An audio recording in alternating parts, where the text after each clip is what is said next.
War I had left Germany in a state of shock.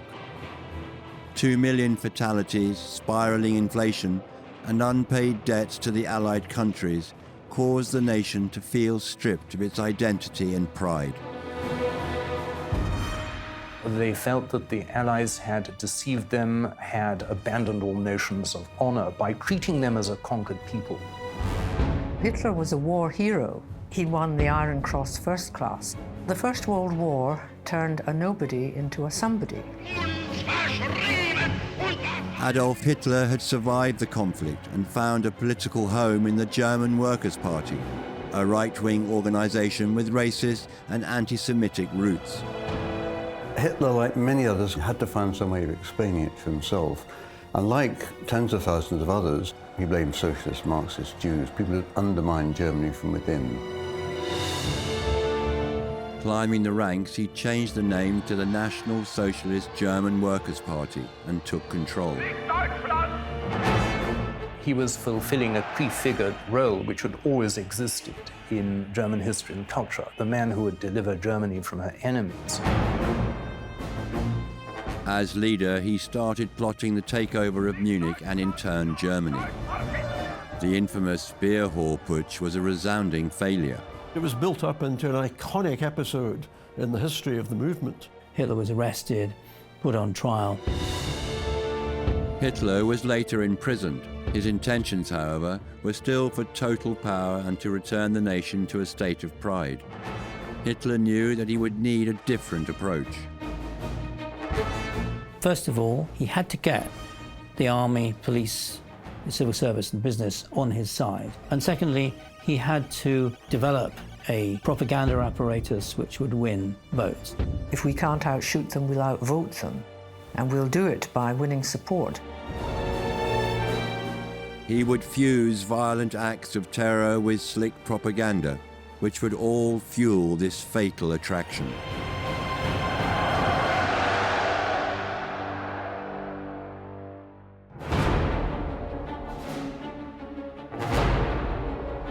In the late 1920s, the Nazi Party found themselves with diminishing support as the German economy became stronger. In 1928, Germany was in quite reasonable circumstances. There had been a recovery from the depression after the war, recovery from the inflation with the stabilization of the currency in 1924. The economy appeared to be booming. This was largely because there was an enormous influx of American money.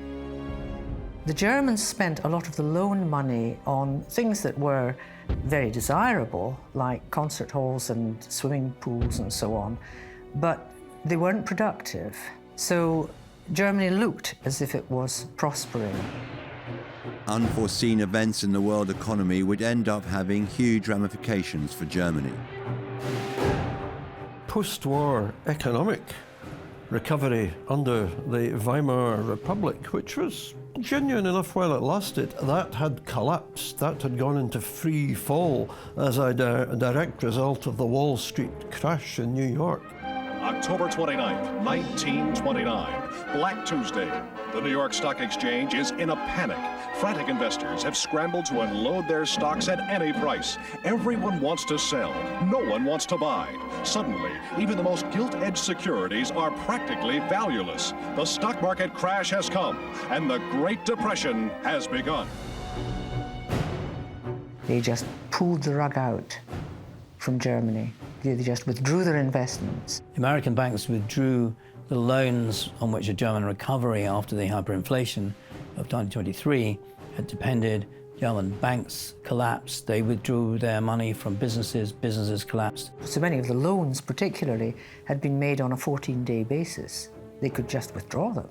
So the German economy contracted very suddenly, very quickly. Every European country was affected. Germany was disastrously affected.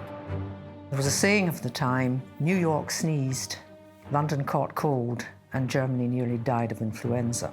It really was, first and foremost, a crisis of industrial society. And the major unemployment was in industry, particularly the building trade. By 1932, there was 35 to 40% unemployment in Germany. That is how catastrophic the Depression was. When you throw manual workers out of jobs, of course, the people who are the clerks in these occupations suffer as well.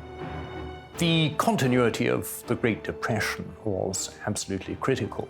And once you got the worker in the dole queue, you had him as a potential Nazi, a potential stormtrooper. The people of Germany were down and out, and the now called National Socialist Party had found a cause to champion that would increase their visibility and popularity. In that atmosphere of crisis, when governments were only able to rule by decree because the parties couldn't get together and get behind a policy to deal with this massive economic collapse, in that situation, voters thought this is the last straw. We've had hyperinflation, we've had international humiliation, we've got political chaos. The Nazis seem to be the one party that's led by youthful, determined, energetic individuals.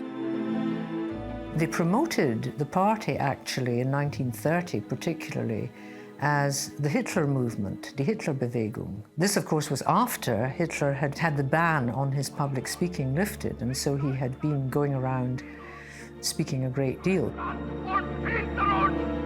It's very difficult to find anything to which the party was willing to commit itself. They were very, very vague on what they intended to do. They seemed to have to offer something to every constituency in Germany, the worker, the manager, the lower middle class, women. What he was saying in one place wasn't necessarily compatible with what he was saying elsewhere, in terms of, say, economic detail. We're going to make Germany great again, we're going to recover, we're going to have work for everybody, we'll put Germany back on the international scene, we're going to rescue the German family, we'll give German women a much better life. These are all cliches, and when you probe, they really don't have any particular policies that they can actually present in a rational way to the general public. Much of it rested simply on that Germany will be rescued, Germany will become a great power, and Hitler will be the person to achieve it. Electoral success would come to the Nazis at the beginning of the 1930s, and their popularity continued to rise as the population grew more disillusioned with the established government. I think that the electoral success of Hitler's party in 1932 didn't necessarily reflect the strengths of the party itself or its ideological appeal. It really reflected the extraordinary crisis that Germany had gone through as a result of the Wall Street crash. And I think what a lot of German people did was they desperately looked around for some kind of messiah. And that's how Hitler was being sold to the public. Their appeal was many-sided, and of course, their vision was of what they called a Volksgemeinschaft, a folk community, in which the party could represent all social classes and groups. Hitler stands for election as president in April 1932 against Hindenburg, who had been president since 1925. And he loses, but he comes second, he comes a pretty creditable second, and it's given him a much higher profile than he'd previously had. The propaganda continues, and in the election of July 1932, the Nazi Party gets 37% of the vote, and is the largest single party in the Reichstag with 230 seats, more than doubling its 1930 total. That's a tremendous success, but Hitler is not offered the chancellorship. Actually, it was his democratic right to be offered the chancellorship, but he is not. He is offered the vice-chancellorship, and he turns it down. A large proportion of the middle class voted for the National Socialist Party in the July elections of 1932 as a protest to the Hindenburg government.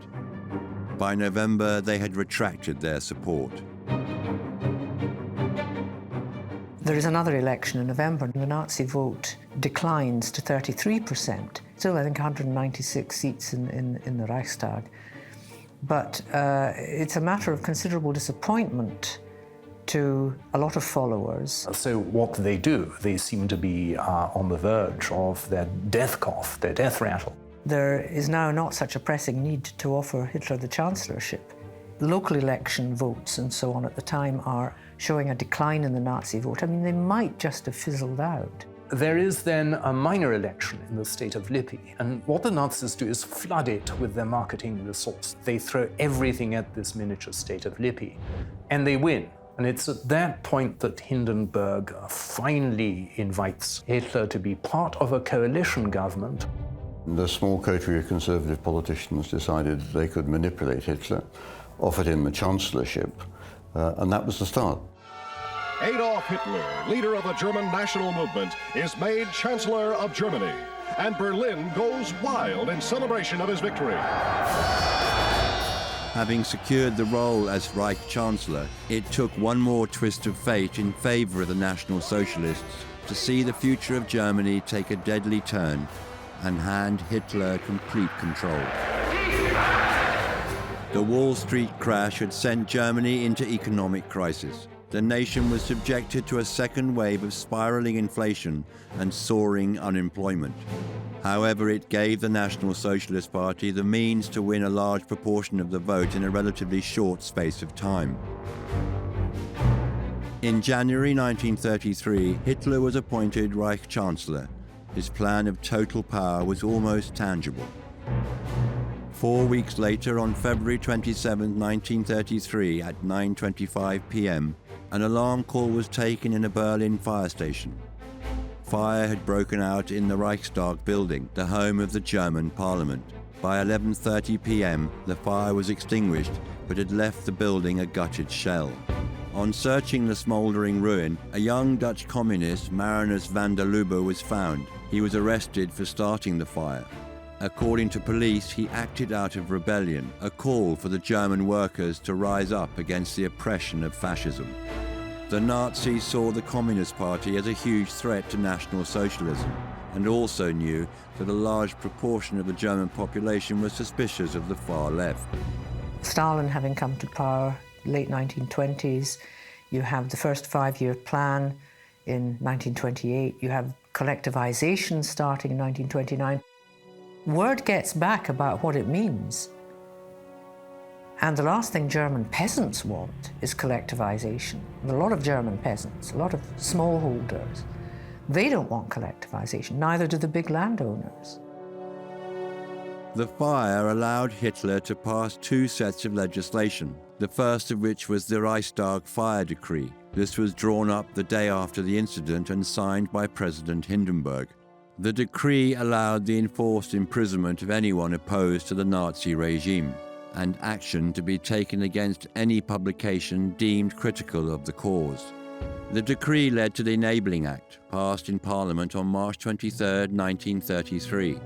It gave the Nazi Party power to enforce laws without the intervention of the Reichstag.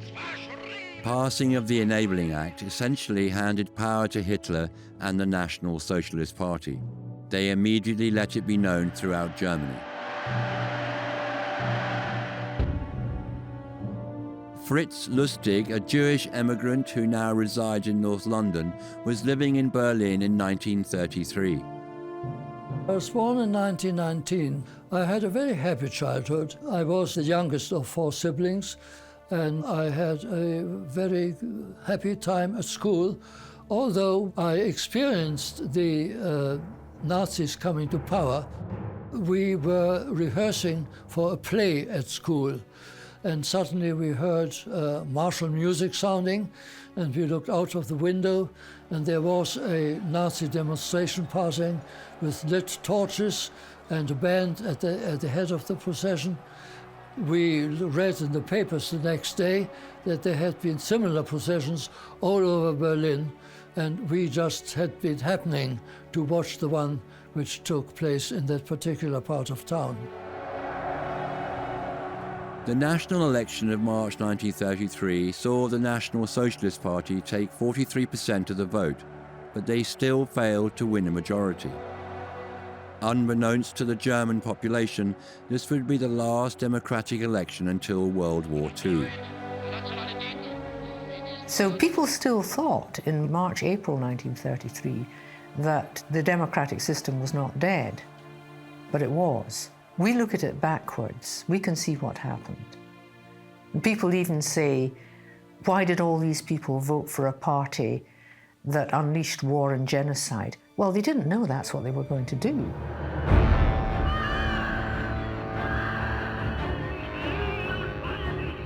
The Nazis had taken Germany by lawful means. Hitler's plan had worked, and although his party had still not managed to gain a majority, they had total power. They believed there was still an enemy who may stand in the way of this domination that would come from within the party itself. The termination of this enemy would culminate on July 2nd, 1934. The incident, known as the Night of the Long Knives, would see the murder of Ernst Röhm, the head of the Sturmabteilung. Hitler and the party leadership had arrived at the point where they felt they had to take on the SA, the Sturmabteilung. Various senior paladins of the Reich feared the power of Rome. They coveted it for themselves, specifically Himmler. And so they began to tell Hitler that Rome was plotting against him, which was not in fact true. The army hated them because they're a rival source of power. I think from Hitler's point of view, the real problem was that he was worried that Rome really would develop a popular following, more popular perhaps in the end than the following for Hitler. There was a real distrust about Rome's motives and Rome's political ambitions.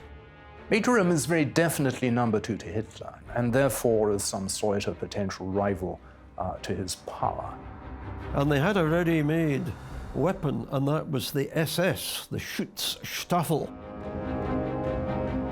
The SS were originally a small battalion of the much larger SA, but in 1929, Heinrich Himmler was appointed leader and, taking inspiration from Röhm, began to rapidly expand the unit. Initially, they were Hitler's bodyguard, but by 1933, after the seizure of power, it became the internal security of the Nazi regime. By 1934, they were growing into a real and formidable private army, equipped famously with their black uniforms, black helmets, with their own weaponry. And they did much of the business when Hitler decided it was time to move against the SA. Using falsified evidence, Himmler had assembled a file which cited that Röhm had been paid 12 million Deutschmarks by France to overthrow Hitler. In addition to this, Röhm's homosexuality was used as a way of discrediting him. He and others in the SA leadership were accused of acts of drunkenness and debauchery. This was used as a way of excusing the action which Hitler was about to take. So it was an easy matter to set them up with allegations of internal corruption, particularly of homosexuality, and it was a chance to settle a lot of old scores.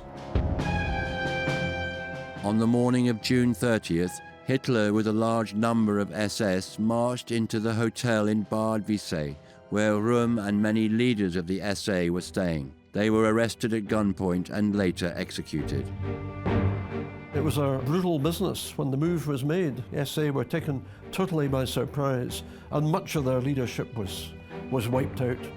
With the brutal execution of Röhm and other potential opponents, Hitler sent a clear message to all that opposition would not be tolerated.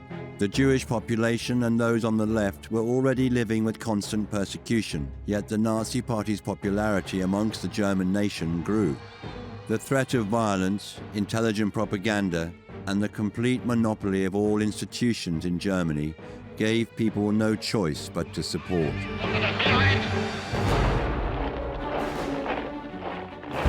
The National Socialist Party had not won a majority in any of the elections of the early 1930s. However, the passing of the Enabling Act saw Hitler gain complete control of Germany. In turn, the Night of the Long Knives had killed off any potential political threat he may have had. The German nation found themselves living under a dictatorship. Jews, communists, social democrats were all targeted as enemies of the state. Persecution, imprisonment, and systematic execution were all threats to these members of society. Working closely with Hitler, it was Joseph Goebbels who saw to it that the veneer of the Nazi Party would appeal to the masses. This campaign intensified once power had been consolidated, but its roots were set long before. The self-image that they wanted to create was of a movement of youth. The existing politicians were all in their 50s and 60s. The Nazis were in their 20s and 30s. The embodiment of all the energies of a new Germany, a new uncorrupted generation. The one party that's led by youthful, determined, energetic individuals. The Hitlerjugend, or Hitler Youth, were the personification of the Nazi image and gave the National Socialists a vibrant, youthful image. Because Hitler believes that too much education is dangerous, the young Nazi gets his only schooling after working hours.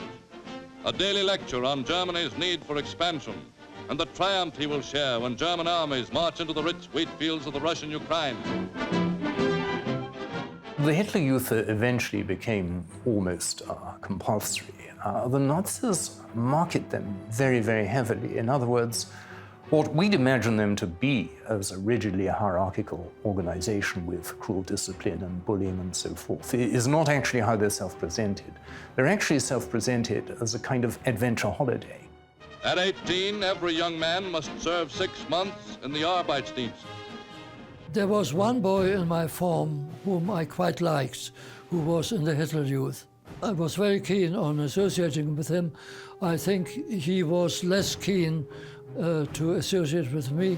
The man who was first given charge of it, Baldur von Schirach, was an able organizer, good at recruiting, but the real takeoff was only after the Nazis took power. Within 18 months, they were able to claim 3.5 million members. And that doesn't count, of course, the women's and girls' organizations that were set up in parallel to it. The girls' organization was called Bund Deutscher Mädel, the League of German Girls. A lot of young people who gravitated to the Hitler movement actually then influenced their parents, not the other way around. It wasn't just youth groups that were monopolized by the Nazi Party. All organizations were in turn affected. The Nazis forced every single voluntary society or organization in Germany to join the Nazi Party or become part of a Nazi apparatus.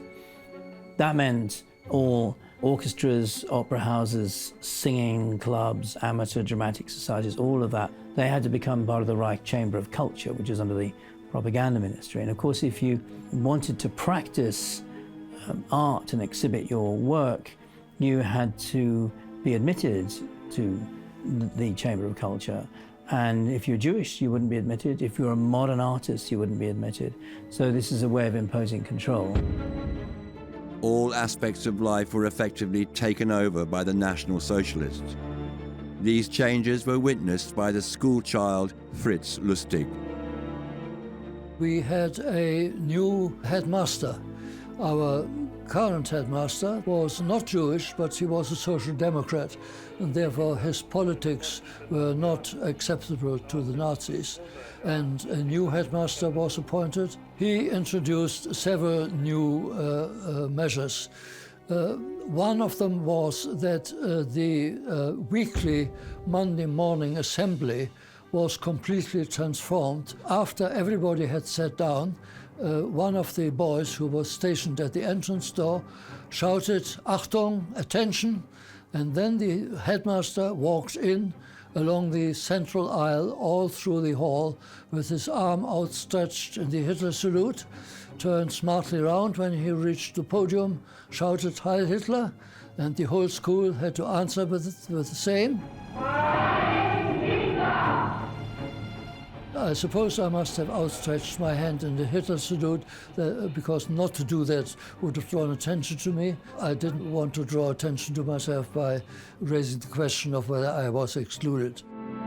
Today, the Nazi propaganda machine is seeking to make Adolf Hitler the only god of the German people, out to destroy every established religion.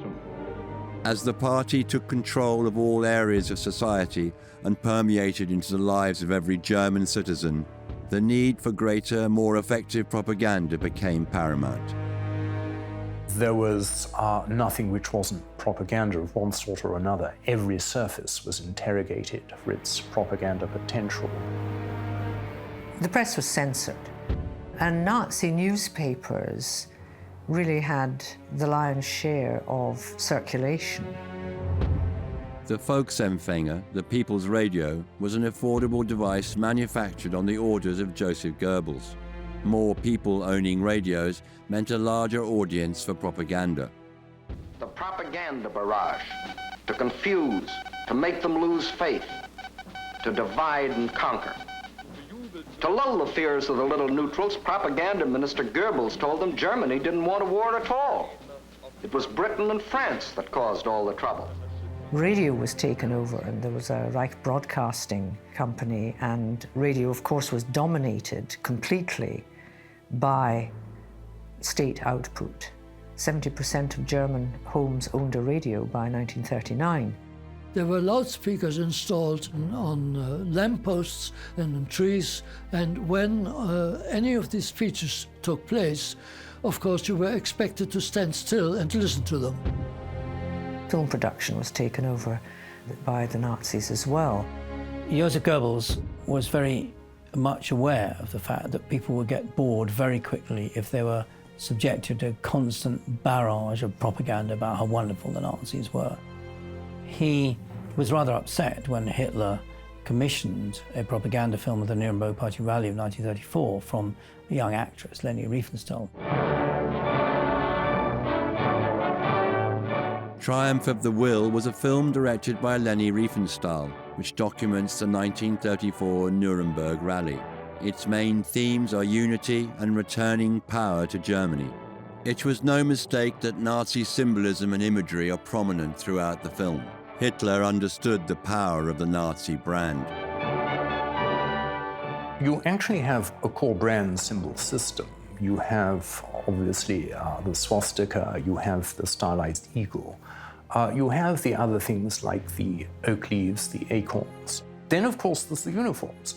I once counted up the number of uniforms in Nazi Germany, there are about 150. These uniforms are highly symbolic. For example, the SS uniforms were vaguely modeled on the Death's Head Hussars of German history, which was a black uniform with the skull and crossbones and the stark silver. This was a way of boosting morale, of boosting identity, of priming solidarity. The brown shirts were the first organization to be costumed by Hugo Boss. I mean, it's just impossible to imagine, in fact, almost any other historical leader in history going to a catwalk showing of new clothes for the soldiers. Only Hitler, and for reasons unique to him and unique to the Third Reich. The National Socialists found success in running both well-planned propaganda and brutal acts of violence simultaneously. However, it was the Olympic Games of 1936 which would see a halt to the terror and the suppression of anti-Semitism.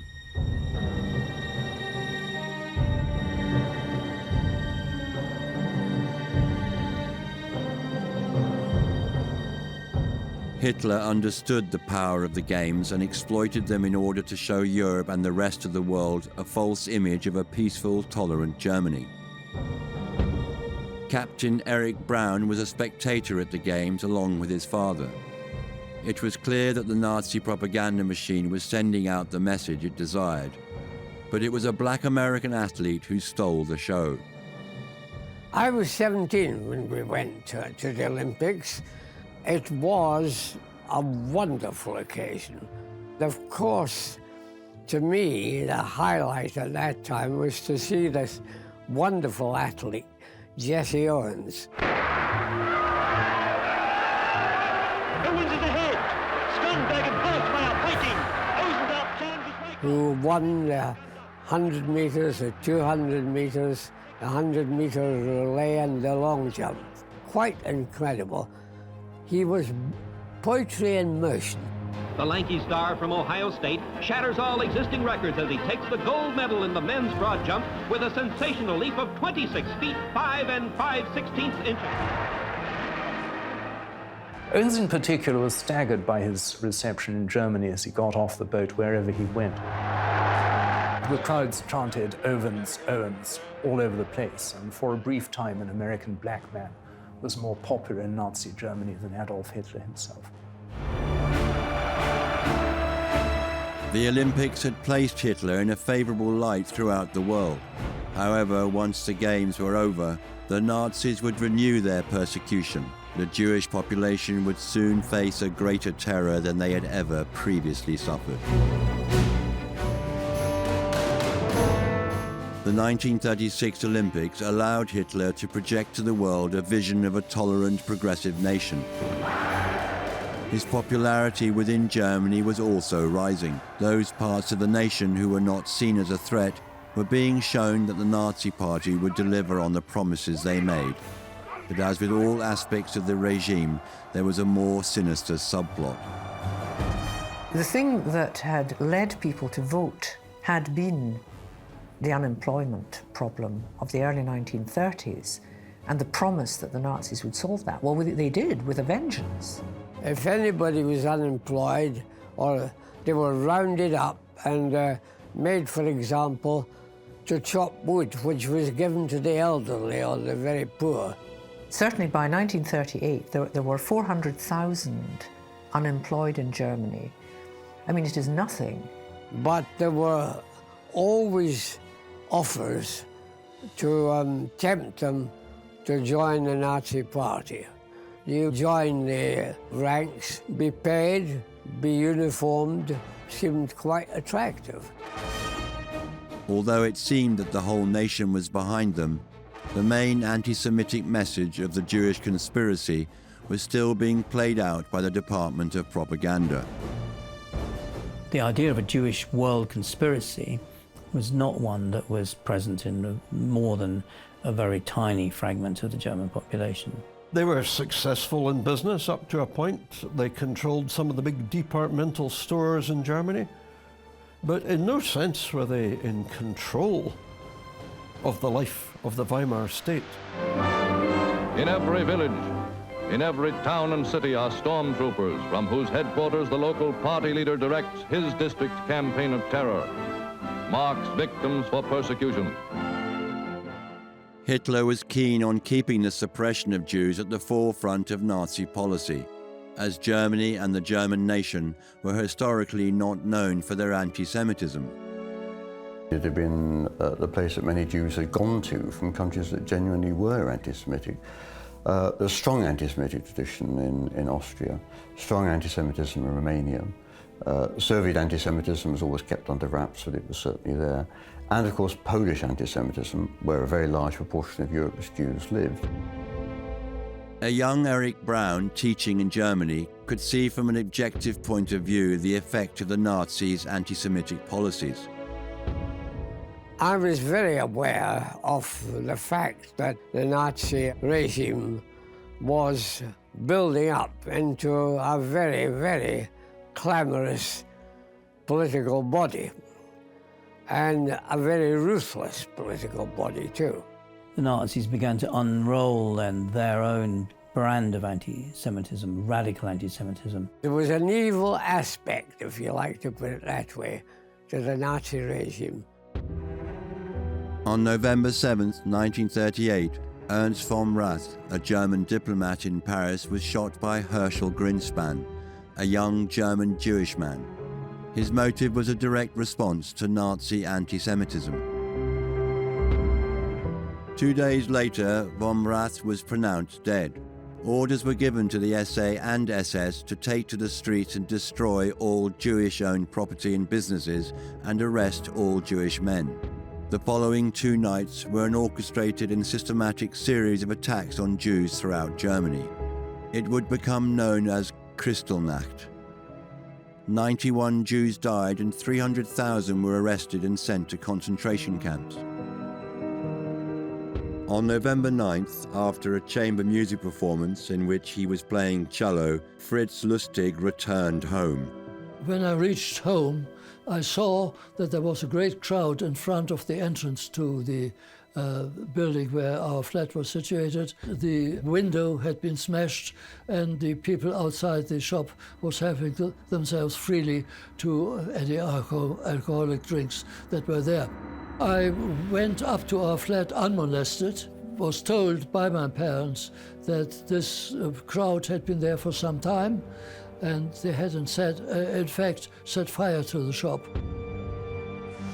Fritz and his father found hideouts at 2 different houses in the suburbs of Berlin. Neither faced arrest, but the events of Kristallnacht were immediately felt.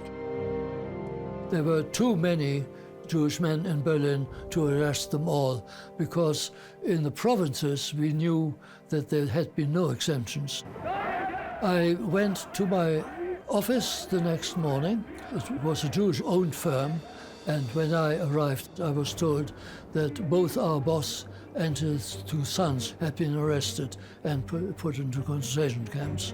When I went to the bank, the cashier asked me whether it was true, as he had heard, that my boss had been arrested. And I said, yes, it was true.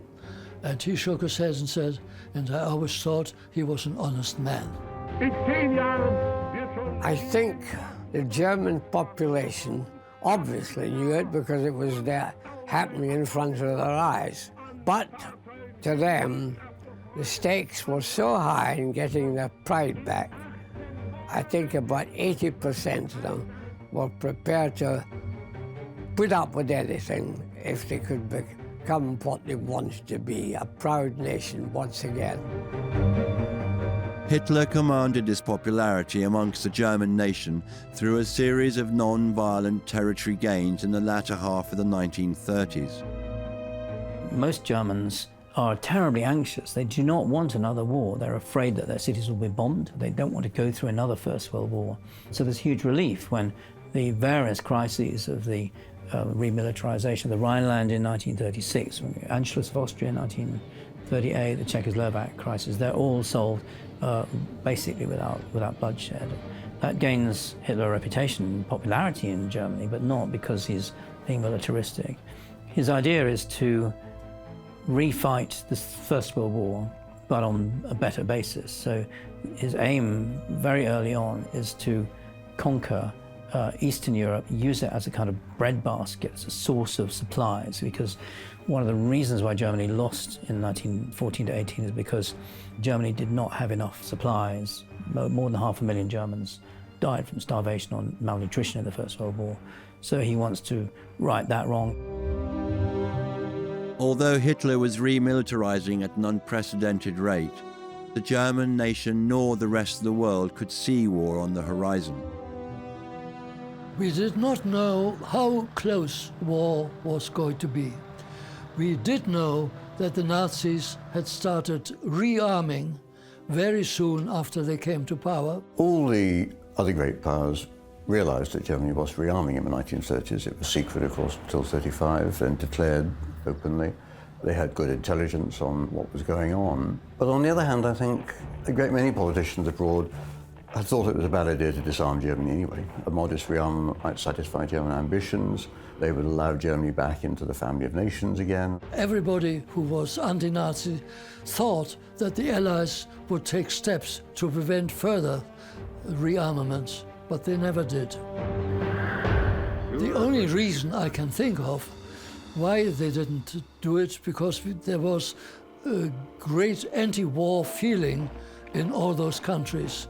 None of the populations in Britain, France, or Poland wanted a war to happen. I knew there'd be trouble, but I certainly didn't think all-out war. After the events of Kristallnacht, thousands of Jews had been forced to emigrate, and those that hadn't realized it was time to leave. After the events of November 1938, it became obvious to everybody, including my parents, that to stay in Germany might be termed suicide, because one could no longer be sure that one's life was not in danger. Fritz Lustig's parents managed to find refuge in Portugal, where his eldest sister lived. As war became inevitable, Eric Brown had no choice in leaving. I was asleep on Sunday morning, the 3rd of September, when there was a thunderous knock at the door. When I opened it, there were 2 SS officers said our countries are at war, which was technically incorrect at 6 o'clock in the morning, because it wasn't until 11 o'clock we were at war. But I didn't think that was a very strong point to argue. And the SS chaps said, you'll have to come with us. So get dressed and get ready. Eric Brown was detained for 3 days and then dropped at the Swiss border. From here, he made his way back to Britain, where he immediately signed up to the war effort. Having stayed in England in 1936, Fritz Lustig found refuge with the Quaker family with whom he had lodged. When I emigrated, that was on a transatlantic steamer which was going from Hamburg via Cherbourg in France and Southampton in England. We interlanded in Cherbourg, and this was the first time I was able to walk about without being aware of having to look over my shoulder to see whether anybody was listening to what I said. In other words, to feel free. And that was a marvelous feeling, which I remember to this day. In just 10 years, Hitler and the Nazis had moved from a marginal fascist party with a small following into a military dictatorship ready to wage full-scale war. The promise of rebuilding Germany and reinstating pride to the nation fueled Hitler's popularity, despite acts of savage violence that left thousands dead and a great deal more seeking refuge in other countries. When the curtain was raised on the theatre of combat, Germany rallied behind their Führer. The victory over Poland was certainly welcomed because it righted the wrong, as people saw it, of the territorial settlement at the end of the First World War. I think most Germans would have been very happy to leave it at that. The high point of Hitler's popularity was undoubtedly in the summer of 1940, after the very rapid conquest with relatively little bloodshed. The victories of 1939, 1940 created what proved to be a short-lived period of absolute mass euphoria in Germany. One victory after another. All of this is ecstasy because the prophet is what he says he is. He is real. He is an earthly god by this stage. And of course, the trouble is he begins to believe his own mythology. The beginning of the Second World War would see the decline of Nazi support.